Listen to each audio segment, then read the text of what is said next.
Bonjour à toutes et à tous, je suis ravi de vous retrouver pour ce journal gag. À cause de la guerre entre la Russie et l'Ukraine, des produits de première nécessité ont vu leur prix augmenter de façon terrible.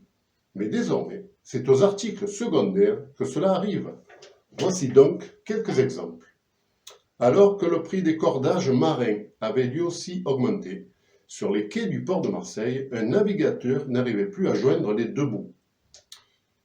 On peut voir également chez les terroristes un désarroi total lorsqu'ils doivent acheter leur matériel de destruction.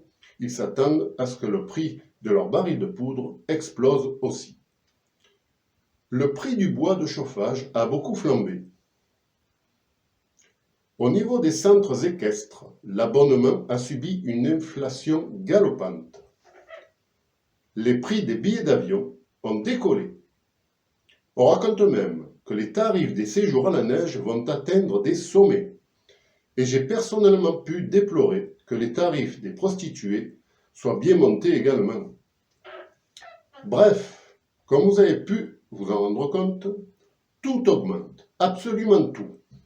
Ah non, il reste encore une chose qui baisse pourtant, le moral. Les éleveurs de vaches laitières, face au prix de l'énergie qui grimpe, vont découvrir d'autres moyens de produire du lait, moins coûteux. Ils vont remplacer les vaches par du métal, car ils ont découvert que les tôles ont du lait. L'annonce d'un effondrement qui se profile à l'horizon 2023 n'enchante personne, c'est normal. Toutefois, il y a une bonne nouvelle pour la santé publique. En effet, une fois que les survivants auront terminé toutes les denrées alimentaires industrielles, il ne restera plus que du naturel. Cela veut dire que tout le monde, enfin non, pas tout le monde, ceux qui seront parvenus à rester en vie, mangeront enfin sainement. Cela va apporter de l'amélioration au niveau de la vie de chacun.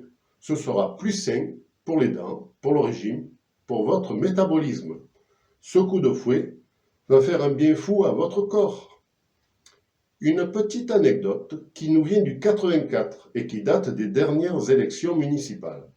À Gargas, petite ville du Vaucluse, l'ancien maire, Maxime B., a été remplacé par Laurence Leroy en 2020-2026, car il n'était plus au goût des administrés, ce qui vérifie bien le proverbe « Gargas répare, Gargas remplace ».